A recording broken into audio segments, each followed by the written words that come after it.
Kevin McCarthy is punishing Liz Cheney for telling the truth. She refused to embrace or ignore Trump's efforts to delegitimize the election, to embrace or ignore his efforts, as she says, to unravel the Constitution. She chose truth. Kevin McCarthy can't accept that. What he can accept? Today is the day American patriots start taking down names and kicking ass. So Congressman Mo Brooks, he's kept all his committee posts. Congressman Paul Gosar posted these pictures on Twitter saying, Biden should concede. I want his concession on my desk tomorrow morning. Don't make me come over there. So how many ways did McCarthy punish Gosar for this? Zero. Zero.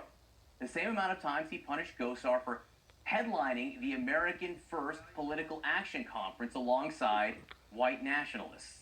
The group founder followed Gosar's keynote by saying, if America loses its white demographic core, then this is not America anymore. That cost Gosar nothing. But Liz Cheney, she's out of a job for telling the truth.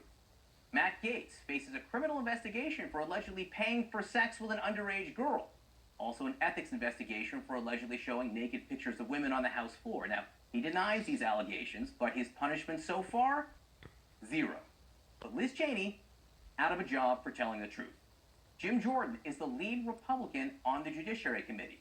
At least 6 former Ohio State University wrestlers told CNN that he knew about sexual misconduct complaints regarding team Dr. Richard Strauss, who was accused of sexually abusing scores of students. Again, Jordan denies this, but the repercussions on his leadership positions? Zero. Liz Cheney, out of a job for telling the truth. Then there is Marjorie Taylor Greene. There is an Islamic invasion into our government offices right now. How do you get avid gun owners and people that support the Second Amendment to give up their guns? Maybe you accomplish that by performing a mass shooting into a crowd. A so-called plane that crashed into the Pentagon. It's odd, there's never any evidence shown for a plane in the Pentagon.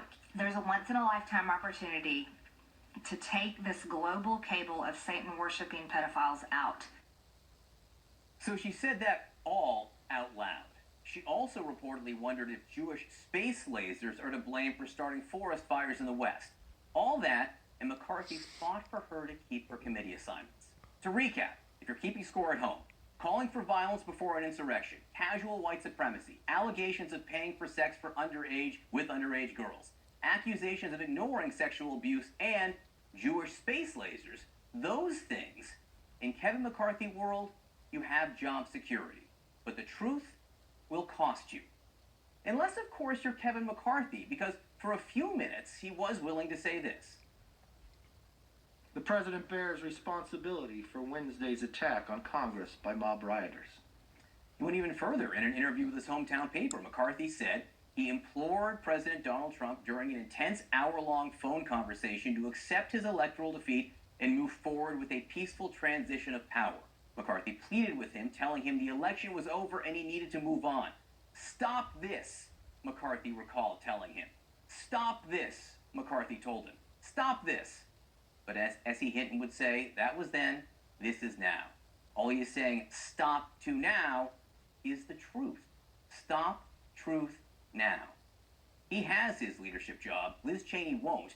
But there are worse things you can lose than a job. For instance, dignity.